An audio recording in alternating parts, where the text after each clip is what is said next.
on lâche pas l'affaire, parce qu'on est trop tenace, il n'y a rien à faire, on lâche rien. Bonjour à tous, aujourd'hui lundi 16 mai, on revient sur les premières conséquences du résultat historique de la CGT aux élections du Conseil le 3 mai.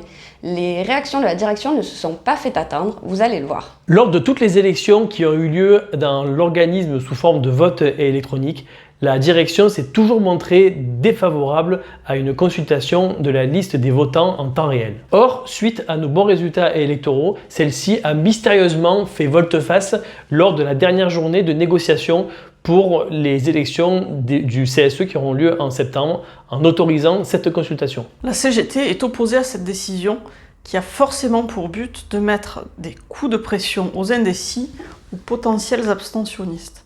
Certes, nous appelons toujours à une participation massive et nous faisons d'ailleurs campagne dans ce sens, mais nous restons fermement attachés à la liberté de chacun sur ce sujet. Nous tenons surtout à rassurer les salariés qui seraient éventuellement inquiets. Personne ne peut savoir pour qui vous votez.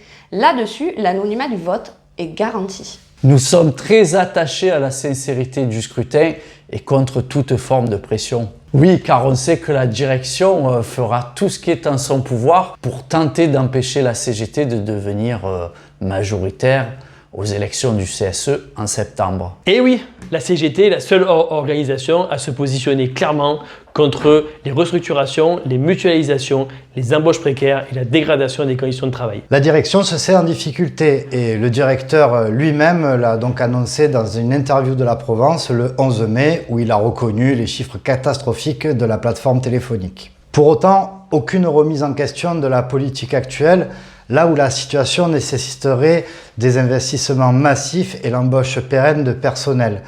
Non, c'est toujours et encore la mise sous pression des personnels en place. Face à ces décisions, c'est la CGT qui est la seule en mesure d'informer et de défendre les salariés. C'est d'ailleurs ce qui se passe actuellement chez les copains des CEPAM du Loir-et-Cher et d'Indre-et-Loire où la CGT a lancé des actions de grève et des conférences de presse pour souligner ce manque de personnel qui débouche sur de mauvaises conditions de travail et des délais de traitement allongés. Partout en France, nos organismes subissent des attaques sur la sécurité sociale et notre système social en général. Alors solidarité à tous ceux qui luttent, ici comme là-bas, vous le savez, on lâche rien. Nous on lâche pas l'affaire. Ah bravo le directeur pour l'article, hein. Aujourd'hui on voit Moïse de jambes mais on fait plus d'humains. Va falloir expliquer ça aux assurés qui sont pas payés, qui arrivent pas à nous joindre, hein. Mais aussi aux téléconseillers, aux agents d'accueil. Ouh, tu es en colère, Monique. Tu vois pas, ils me dégoûtent, hein.